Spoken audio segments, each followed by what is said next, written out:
Hey, so my experience with my daughter was completely different, but it was still magical nonetheless. Had a lot going on that year this was last Christmas, that I felt like it was the time to tell my daughter about the real identity of Santa. I realized on Christmas Eve that it had to be this year or no year or next year, but it wouldn't be as special next year because I knew by then she'd really figured out. And she's the kind of personality that had already been demanding me, Mom, tell me exactly who Santa is. Tell me the truth. I'm demanding you tell me the truth. So she was one that I definitely felt like needed to know a little bit sooner than my son did. So I called her up because she was at my mother's house for a cousin's sleepover. So worst timing ever. I'm basically pulling her away from her cousins, which are her favorite people in the world, and I'm gonna go drop a bomb essentially. Well, they were all gonna go to a movie. She's like, Mom, I don't wanna go to the movie. And I was like, Kate, promise me, I promise you this is going to be really worth it. So I'm gonna pick you up in a little bit. We're gonna go do something special.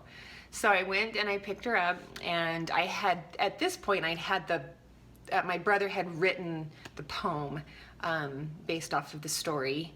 And so I didn't have any illustrations or I didn't have the book. I just had a poem, and I folded it up and I put it in a box and I wrapped it really cute. And we're in the car, and I literally have no clue where we're going because I am flying by the seat of my pants. And I see a cute little store that has these little gifts and home decor, and just 5 minutes from our house. And I was like, we're going to get some lunch. I handed her the box, she opened it, and then I read her the story. And total amateur mistake, I started crying. The look on her face was just like, I think I know what you're gonna say, but I don't know. No, please don't make it true. And I started crying, she started crying, and I felt so terrible for crying, but at the same time, it was really, really hard, but I was supposed to make it super happy. So note to self, and I put this on the website, read through it a few times to get all the emotions out, because really they'll follow your lead. If you're happy and you have a smile on your face when you're reading it, they'll be happy. Of course, there's always mixed emotions, but generally speaking, they'll follow your lead. So the look on her face was after, at the end of the book was just kind of like, okay, like a little despondent, didn't quite know what to do with it all. And I said, okay, Kate. Kate being little Miss Nurture, little Miss Giver, I was thinking it would be a no-brainer for her, and she was like, yeah, I don't know who I want to be Santa for. And I was like, oh, well, just anybody who needs Christmas cheer, or somebody who needs a smile on their face, or somebody who doesn't have a Santa, just whoever you can think of, they'll be so happy that you're just even thinking of them. And she was like, yeah, I don't know. And I was like, okay, well, while you're thinking about it, as I'm pulling this out of where, while you're thinking about it, we need to go get you Santified. Okay, Santas wear red, so clearly, you're not quite ready to do the responsibility just yet. So I literally pulled 4 doors down to the pedicure place that was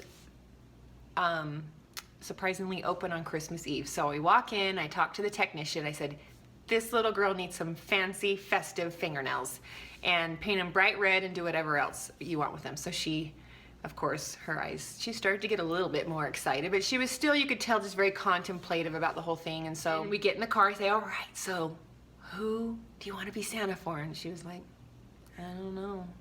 Sorry, I just don't know. And I was like, pretty much panicking inside, going, this is the worst experience ever. And so we decide, again, it's Christmas Eve, so there's like 3 stores open. So we pull up to Smith's, and I'm like, well, we got a couple more things that we need to get. And in my mind, I'm thinking, if I have to, I'll buy her, a scarf or a hat or something that's just gonna get her excited. What little girl wouldn't be excited about a fun new scarf or a new hat? I told her she needs something red to wear. And so we walk into the front doors of the grocery store, and she goes, oh, Mom, I know who I want to be Santa for.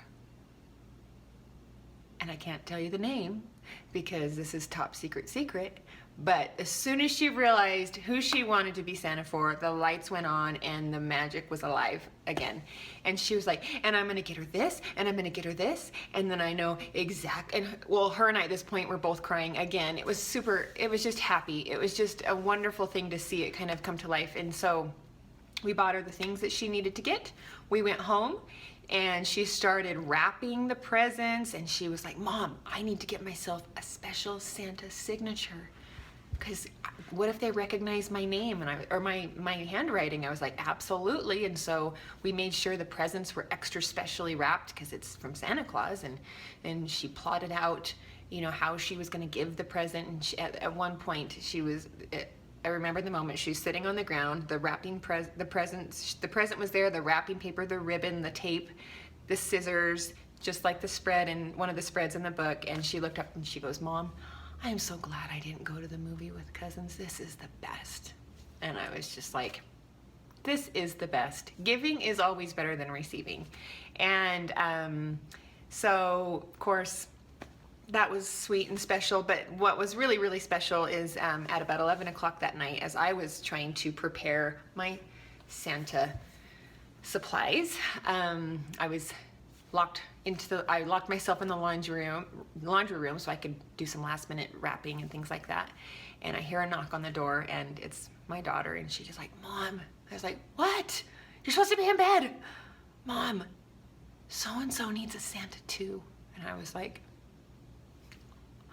the little girl was meant to be a Santa. And so we scrummaged through my jewelry box, and we found her this other person, something that I had purchased but had never used that was actually just perfect and special for this one particular person. Anyway, next day, all of her plans came together perfectly.